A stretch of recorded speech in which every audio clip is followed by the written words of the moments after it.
I'll never forget the way my mother used to say, "One small act of kindness can open the door to a lifetime of blessings, and one cruel act can slam it shut forever." Funny how those words, whispered across a kitchen filled with the smell of apple pie and the sound of Dad's old radio, still lingered in my mind that afternoon at the mall. It was a Sunday. You know, the kind of Sunday where families still gather church in the morning, pancakes on the griddle, kids chasing each other through the yard while the grown-ups share stories on the porch. For me, Sundays were always about slowing down, remembering where you came from, and holding tight to the people you love.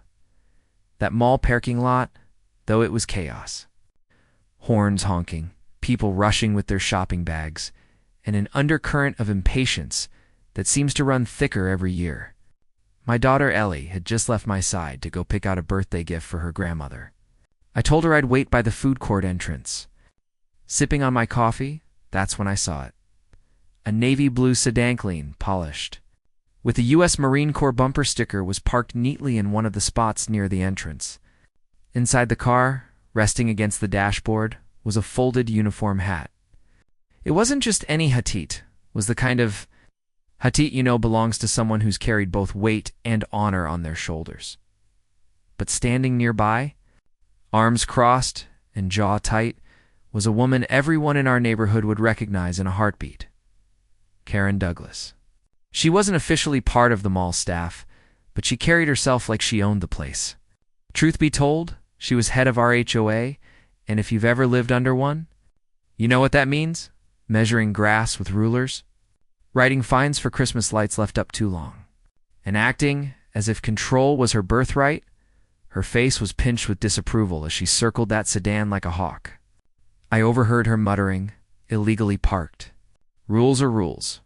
These people think they're special." I frowned. The car was perfectly parked. No lines crossed. No handicap sign violated. Nothing.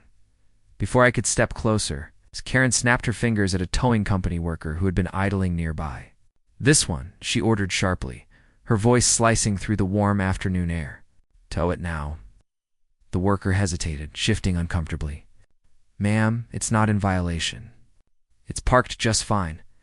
Karen's eyes narrowed, her voice rising with that sharp, entitled tone that could peel paint off a wall.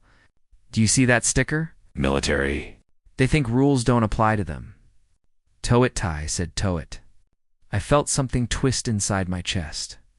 Maybe it was the memory of my father who had served in Vietnam, coming home in silence, never asking for special treatment, but carrying scars that no one could see. Maybe it was the thought of my son-in-law, who had spent 2 tours overseas and still struggled with nightmares. But before I could even step in, the tow truck backed up with a groan of gears and chains. "Please," I found myself saying, stepping forward. "You can't do this. That's someone's car. That uniform, it means something." Karen turned on me, her lips curling. "Stay out of this. You don't live by the rules, you get punished. Simple as that." Her words stung, not just because of the cruelty, but because of the emptiness in them. Rules over people. Control over compassion.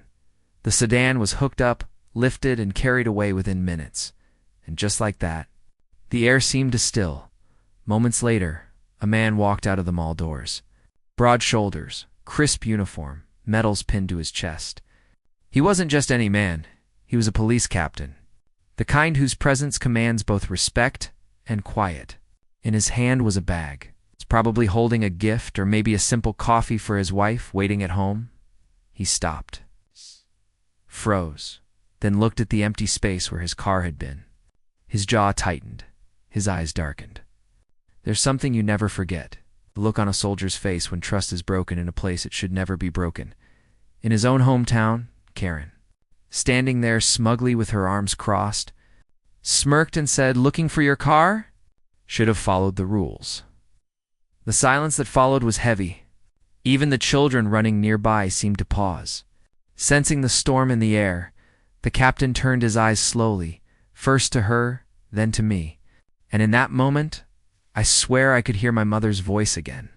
One cruel act can slam the door shut forever. He took a deep breath, steady but sharp, and said, "Ma'am, you just made a very big mistake." The air in that parking lot felt heavier than I could put into words. The kind of silence that reminds you of being a child, standing in the hallway, waiting for your father's voice after you knew you'd crossed a line, Captain. James Walker wasn't a man who needed to raise his voice to command respect. His silence did all the work. His eyes, those deep, tired eyes, carried decades of stories, battles fought overseas and within himself. I had seen that look once before on my uncle when he came back from the Gulf War and found our small town had forgotten him. Karen didn't notice, or maybe she didn't care. She adjusted her sunglasses, leaned back on her heels, and said with that tone only she could manage, "If you don't like it, Captain, you can take it up with the HOA. We have standards around here, I swear." A few bystanders gasped. Some whispered, recognizing him, while others looked away, afraid of the storm brewing. James slowly set down the shopping bag in his hand.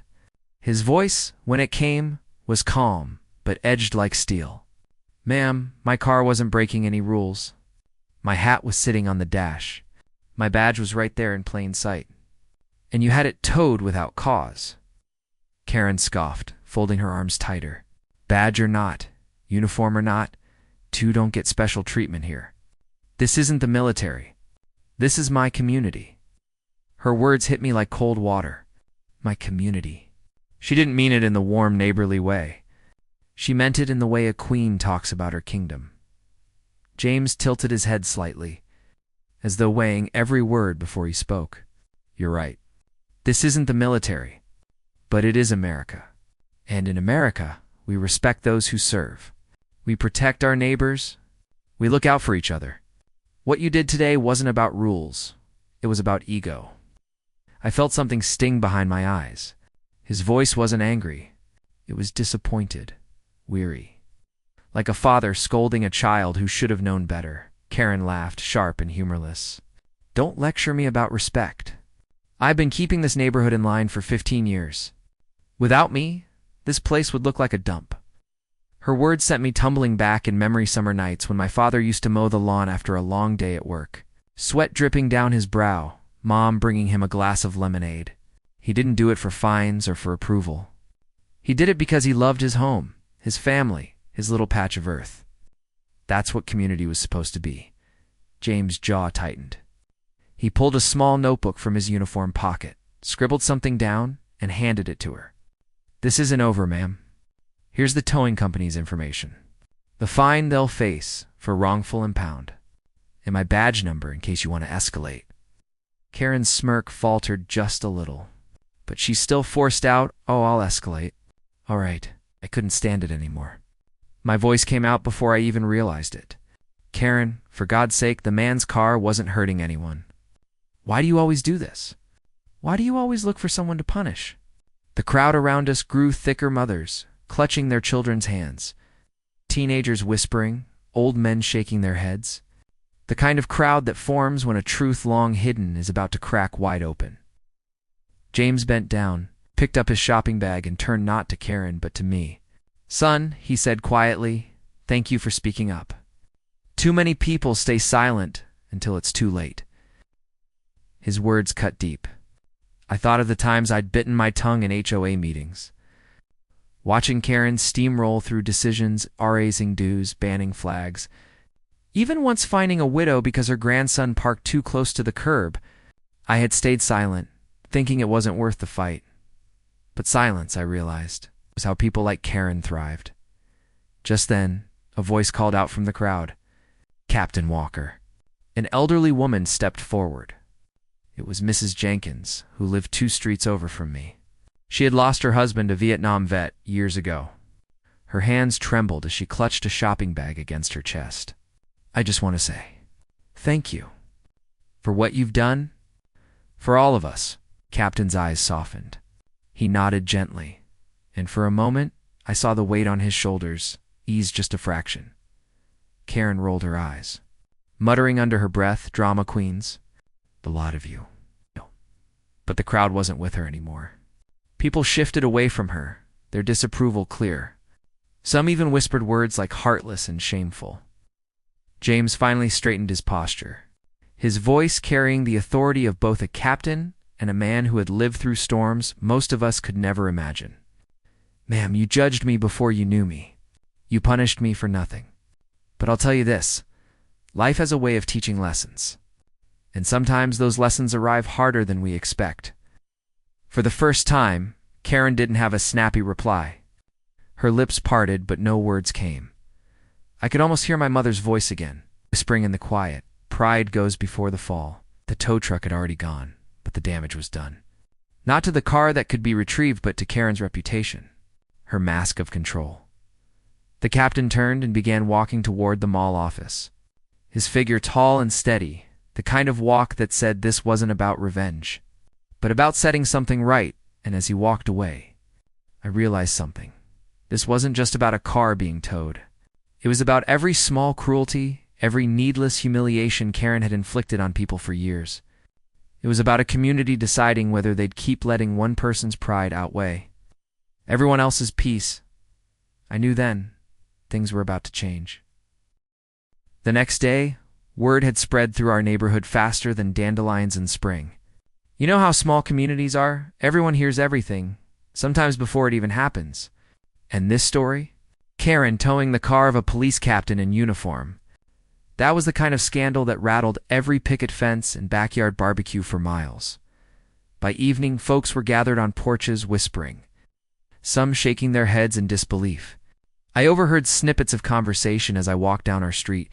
"Can you believe she did that? My brother served in Desert Storm myth. Someone disrespected him like that. About time she got what's coming." But me? I wasn't just angry. I was unsettled. Because as much as I disliked what Karen had done, part of me remembered the times I'd seen her sitting alone at community events. Her husband never by her side. Her kids grown and distant. She wore pride like armor. But pride is just loneliness wearing a crown. That night, my daughter Ellie asked me about it as we set the dinner table. The smell of pot roast filled the kitchen, reminding me of the Sundays my own mother used to cook, filling the house with warmth. "Dad," Ellie said softly, "why is Mrs. Douglas so mean? Why would she do something like that?" Her eyes were wide, searching, the way only a child's can, be looking for answers to questions that never have simple ones. I paused, setting down the mashed potatoes. "Sometimes, sweetheart, people who feel small try to make others feel smaller. They think control will fill the emptiness they carry inside, but it never does." Ellie nodded slowly, as though tucking the thought away. "Do you think she'll say sorry?" I sighed. "I don't know, kiddo. Some people never learn.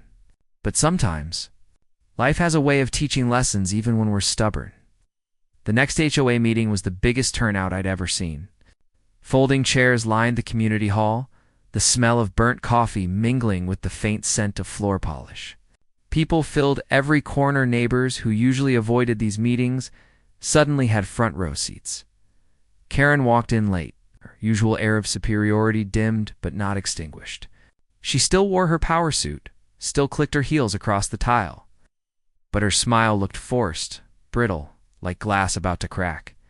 At the front sat Captain Walker. Not in uniform this time, but his presence carried the same weight. He wasn't there to fight, he was there to be heard. The meeting began with Karen clearing her throat. "Before we begin, I want to address the misunderstanding at the mall." A murmur rippled through the room. Misunderstanding. That word alone was enough to make people shift in their chairs. James stood slowly, steady and calm. "With all due respect, ma'am, it wasn't a misunderstanding. It was a choice. You saw my car, judged me without reason, and had it towed.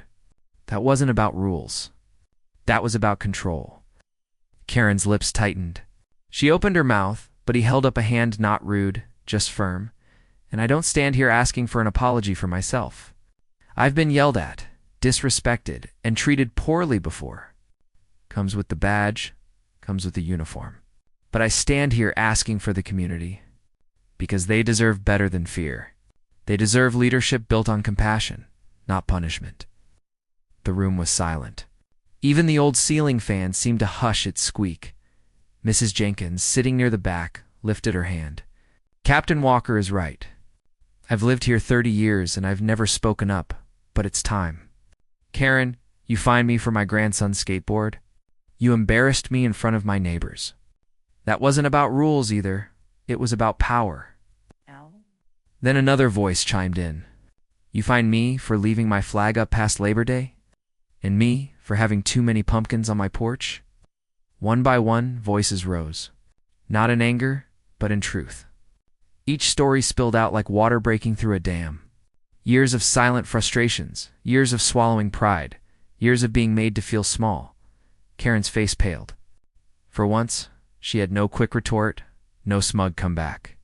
Her crown of control was slipping and everyone could see it.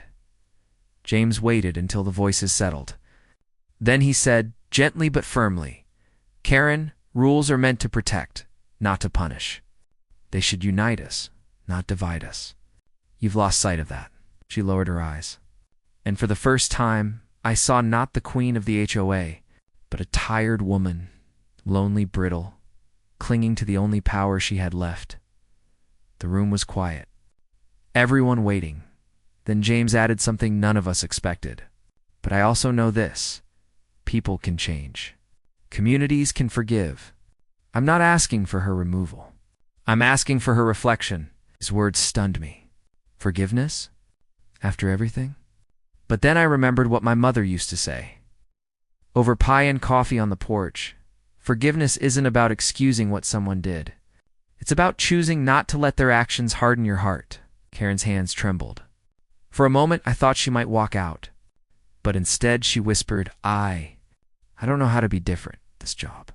It's the only place I ever felt in control. Her voice cracked. Not loud, not strong, but real.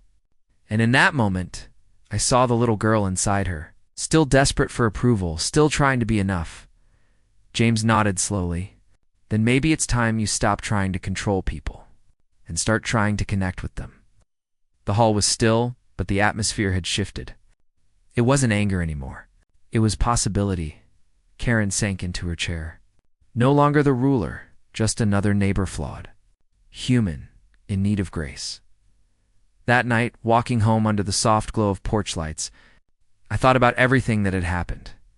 About my father mowing the lawn after work, about the Sundays at my mother's table, about Ellie's wide eyes asking if people could change. Life isn't about rules. It isn't about power.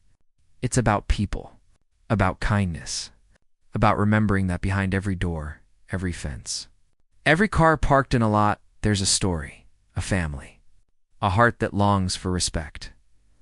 The captain's car was returned unharmed, but the real damage the walls between us had started to come down.